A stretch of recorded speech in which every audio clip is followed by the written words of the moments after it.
Oklahoma's prison population is seeing a major increase as the Department of Corrections is moving all state inmates out of county jails. County sheriffs were caught off guard by the decision from the new Director of Corrections, Robert Patton, and lobbied lawmakers to find a compromise. But Director Patton is committed to cutting correction spending and doing what he can to rejuvenate the Justice Reinvestment Initiative.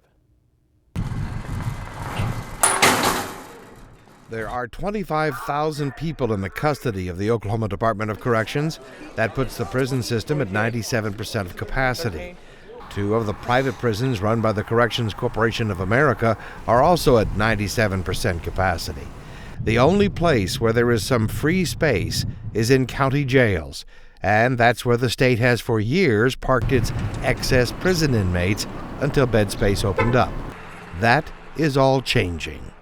The director's currently emptying out the county jails, and that's putting a huge burden on, even bigger burden on state prisons. Sean Wallace is executive director of Oklahoma Corrections Professionals, a nonprofit employee association that represents the views of corrections employees. Wallace has been focused on the job of getting legislators to agree to a pay raise for prison guards.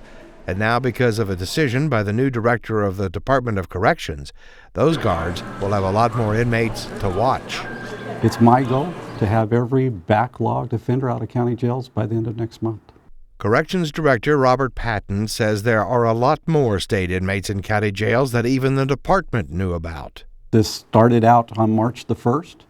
I had 1,997 offenders backed up in county jails, and that was my number I was working on. As of yesterday, I'd moved 2,124 out of county jails. Now, if you do the math, that doesn't add up real well, does it? And that still isn't all the inmates in county jails. At the same time, I still have over 1,100 still backed up in county jails. Once all the transfers are complete, the state prison system total inmate count will be in excess of 28,000 people. So that true number of backup in county jail is probably going to approach 3,500 before this is all said and done. Once the move began, so did speculation on where all those new inmates were going to be located. Yeah, we're using conference rooms because they have doors on them with locks. So that's one easy way. Put some bunk beds in there, and we understand why the director's doing it. But Director Patton says that's not where inmates will be housed. The conference rooms wouldn't be an appropriate place to house. We've not put any beds in any unsecured area. So where do you put 3,500 new inmates who hit the system in just a matter of weeks? Those vacant beds in halfway houses, community correction centers, work release centers. We're making sure they're all full. Then we've added some rooms to some day rooms, or some beds to some day rooms to increase our capacity. Sheriffs say they received no warning that DOC had decided to pull all of its inmates out of county jails, and requests to Director Patton to slow the process were rejected. So they took their issue to the state capitol, looking for help from legislators and the governor. We usually run capacity or over. My capacity in Beckham County is 96, and we're usually averaging about 115, 120. Sometimes more, just depends. Beckham County Sheriff Scott Jay says of those inmates, 15 to 20 are DOC prisoners. While the sheriff hasn't lost any yet, he's been told they will be pulled soon, and that will hit his budget hard.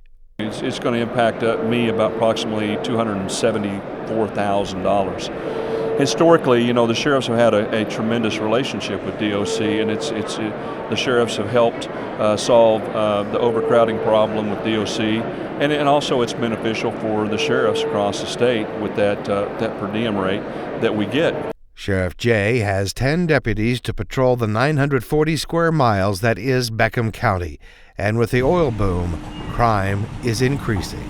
All kinds of crimes, yes. I mean, drugs, it could be drugs, alcohol, assaults, domestic violence, yes. all the above. All the above. The story is similar on the opposite side of the state in Adair County, where Sheriff David Hardin has 8 deputies for 577 square miles. The sheriff was averaging 12 DOC prisoners a day for years, but having them removed from his jail means up to $15,000 a month in lost income, and that means staff cuts. I've cut some of the staff down, cut their hours down, and I've cut one deputy down. I may have to cut more deputies down, or cut my jailers down and put my deputies over in the jail. It was back in 1996 that voters in Adair County approved a sales tax increase to build a new jail. But the sheriff says it ended up bigger than planned because of what DOC wanted. 2 years during the planning of building the jail, DOC came in and promised us a contract. So instead of a 53-bed facility, we built an 87-bed facility. Instead of $660,000, $2.2 million. For his part, Corrections Director Patton says he has a job to do, and fixing county budgets is not part of it. I don't know what to tell them about their county budgets. I'm not responsible for how they spend their money. It's not the state's responsibility to supplement their budgets. It's my responsibility. I was brought here to budget this, or to balance the budget of corrections, and that's what I'm doing. Facing all those new inmates, Patton has rejuvenated the agency's mission to push reforms under the underfunded Justice Reinvestment Initiative. Patton says he is doing what he can to use the law to begin reducing the flow of inmates. We've reinstituted going back out and starting those training programs again. We want to do what we can to help reentry in the state, to help keep offenders out of prison, and to make sure that those are sent back appropriately into the right custody level. So when someone violates a provision of their parole, there is an alternative to just sending them back to prison. We're doing intermediate sanctions with them. We're bringing them into that community correction center, that work release center. They get to remain active in the community. They still support their families. But we're going to bring them back in and give them swift and sure sanctions. You know, for the next 3 weeks, you get to spend your weekends with us. Patton is confident he will find the space for all these people while still taking in all of those inmates who used to go to the county jails.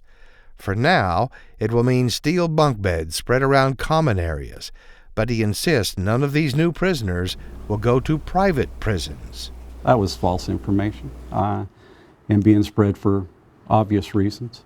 I don't have a contract. I don't have placed one extra inmate into a private facility. For Sean Wallace at the Oklahoma Corrections Professionals, the stress is growing because all the new inmates means the lopsided ratio of guards to inmates will increase even more.